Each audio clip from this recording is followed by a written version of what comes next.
3 जगह पर अगर कोई बीमारी ऐसी हो गई कि वो समाप्त नहीं हो रही, बड़ी बड़ी तकलीफ, मतलब एक बार दवाई अगर चालू हो गई तो दवाई बंद ही नहीं हो रही है, तो उसके लिए आपको 3 जगह पर जल चढ़ाना प्रारंभ कर दो। मात्र 1 हफ्ते से ज्यादा चढ़ाना भी नहीं पड़ेगा।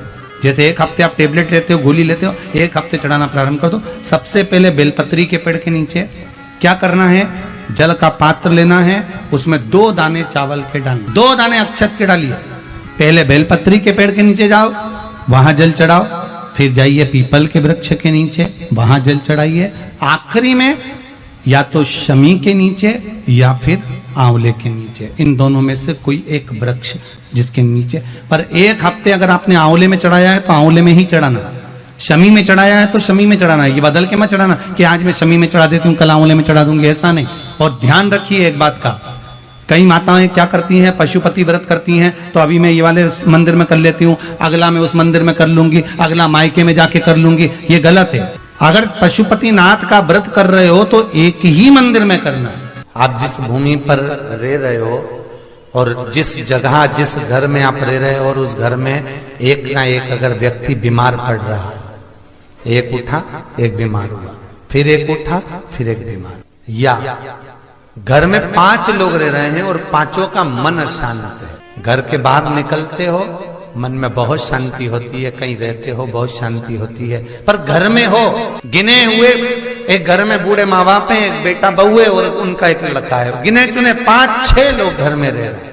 पहले जैसा तो कुटुंब भी नहीं है साहब कि 8-10 लोगों का परिवार होता था, 15-15, 20-20 लोगों, इतने कम लोग घर में रह रहे हैं। उसके बाद भी यदि आपके यहाँ अशांति है, उसके बाद भी अब क्या, यदि कोई ना कोई बीमार पड़ रहा है, कुछ ना कुछ कष्ट है, 1 रुपया कमाया 1.25 रुपया खर्च हो रहे हैं, पैसा नहीं जुड़ रहा है, कुछ ना कुछ घर में मचा हुआ है, तो कुछ ना करिए, बस केवल एक कर्म करिए कि बेलपत्री का जो मध्य भाग होता है, इस बेलपत्री की पत्ती पर केवल एक लाल चंदन आता है बाजार में, कुंकू नहीं, रोली नहीं, लाल चंदन, उस लाल चंदन से केवल श्री का संबोधन लिखना है आपको, केवल श्री, और इन 2 पत्तियों पर अम का संबोधन लिखना है। अम का संबोधन से मतलब है केवल एक एक बिंदी रखना है आपको, मात्र जैसे सिर पे बिंदी लगाते हो, बस एक एक बिंदी उस लाल चंदन की रख, और 108 बेलपत्र तैयार कर कर उसकी मोली से या कच्चे सूत से उसकी माला तैयार कर कर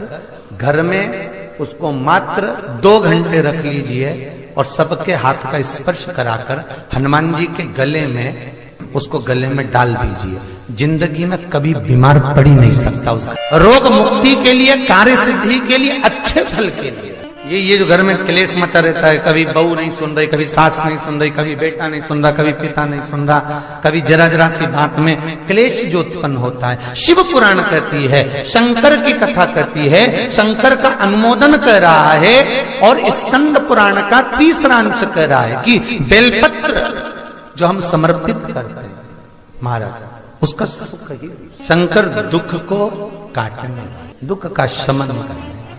कभी मौका मिल जाए, विवाह शादी में देरी हो रही हो, या कोई नया कार्य चालू कर रहे हो उसमें देरी हो रही हो, या कोई सर्विस के लिए, नौकरी के लिए जा रहे हो और वो कार्य नहीं हो रहा हो, तो एक धतूरा, केवल एक धतूरा, उस धतूरे को फोड़कर उसके अंदर का फल निकालकर उस फल को शिवलिंग पर चढ़ाकर 1 लोटा जल शंकर भगवान को समर्पित कर दिन होना चाहिए मंगलवार।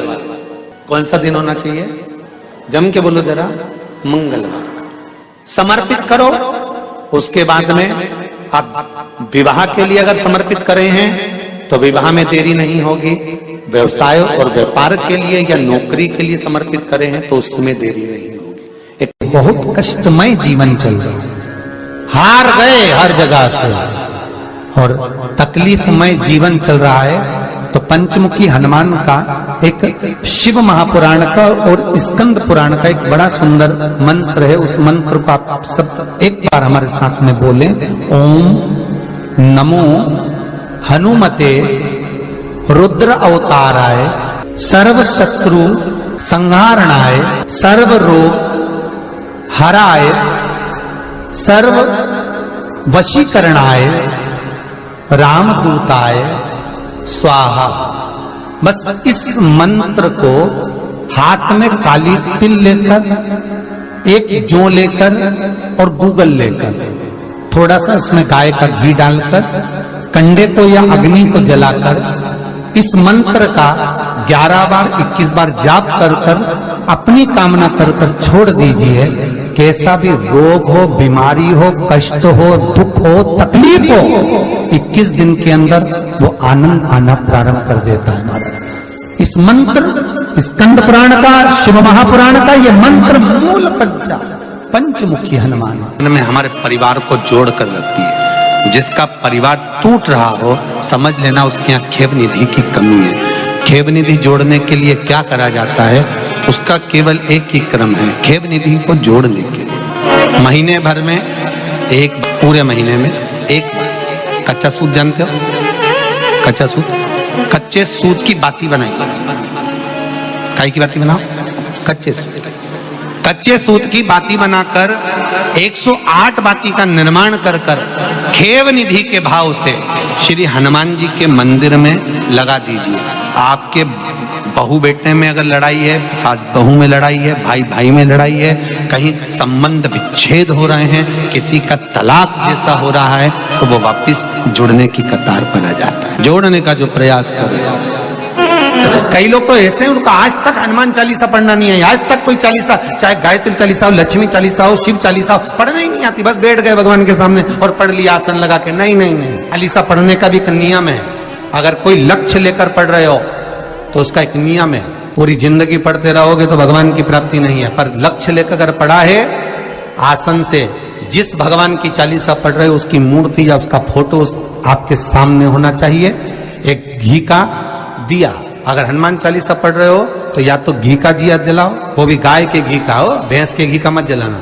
हनुमान जी कभी प्रकट नहीं होंगे भैंस के घी से। घी का दिया लगाइए अगर चालीसा का पाठ कर रहे हो हनुमान जी का। और बहुत ज्यादा संकट है, बहुत ज्यादा परेशानी है, तो हनुमान चालीसा का पाठ करो तो तिल्ली के तेल का दिया लगाओ, काली तिल के तेल का दिया, तिल का तेल का दिया हनुमान जी के सामने आसन बिछाकर। बहुत तकलीफ है तो 3 पाठ प्रतिदिन करो और एक आसन से जितने समय 9 बजे अगर आप बैठते हो पाठ करने तो 9 बजे ही बैठना। 11 दिन तक प्रतिदिन 3 पाठ रोज करो। एक पानी का लोटा, कलश, तांबे का जल, अर्थात तांबे का लोटा हो, स्टील का लोटा हो, तुम्हारे पास जो कलश हो उसमें जल भरकर, एक सिक्का उसमें पटक कर, एक लौंग पटक कर प्लेट से ढक कर रख दो और प्रतिदिन बस टाइम पर बैठकर पाठ करो।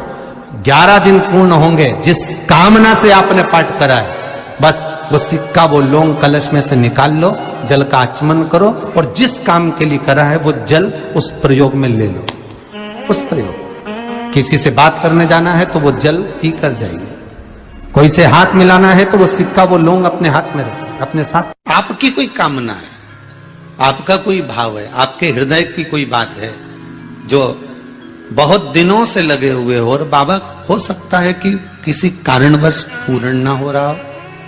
एक काम गुरुदेव ऐसा अटका हुआ है कि वो काम हम करना चाह रहे हैं, व्रत भी कर लिया, अनुष्ठान भी कर लिया, पर फिर भी वो व्रत के कारणवश भी वो कार्य नहीं हो रहा, तो समझना कि कोई कार्य बड़ा भारी होगा और बाबा उसको कर नहीं रहा है या कोई काम अटक रहा है।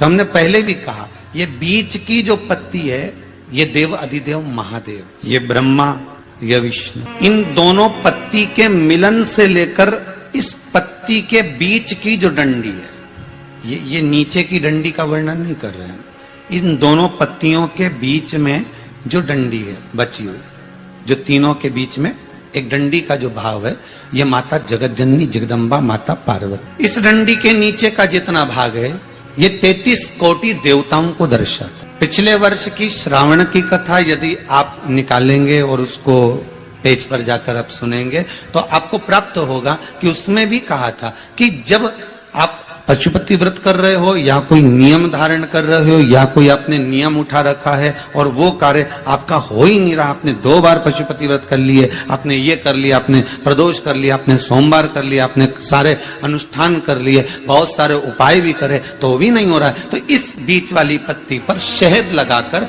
बाबा का जो शिवलिंग है उस शिवलिंग को इसको छुआ दीजिए या उससे चिपका दीजिए और उस पर अपनी हथेली रखकर कामना कर कर वापिस घर को आ जाइए।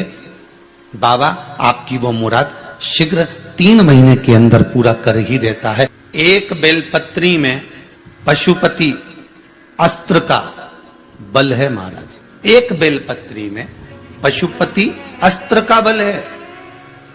और आपको मालूम होगा कि पशुपति अस्त्र केवल कुछ ही के पास में थे, एक मेरे राघव जी के पास, राम जी के पास था, एक मेरे कृष्ण के पास था, एक भगवान विष्णु के पास था, एक परशुराम भगवान के पास था। तो दोस्तों, वीडियो आपको अच्छी लगी हो तो वीडियो को लाइक करें, चैनल को सब्सक्राइब करें, हमारे वीडियो को शेयर करना बिल्कुल भी ना भूलें। मैं आपसे मिलती हूँ अगले वीडियो में, तो तब तक के लिए अपना ध्यान रखिए और खुश रहिए। धन्यवाद।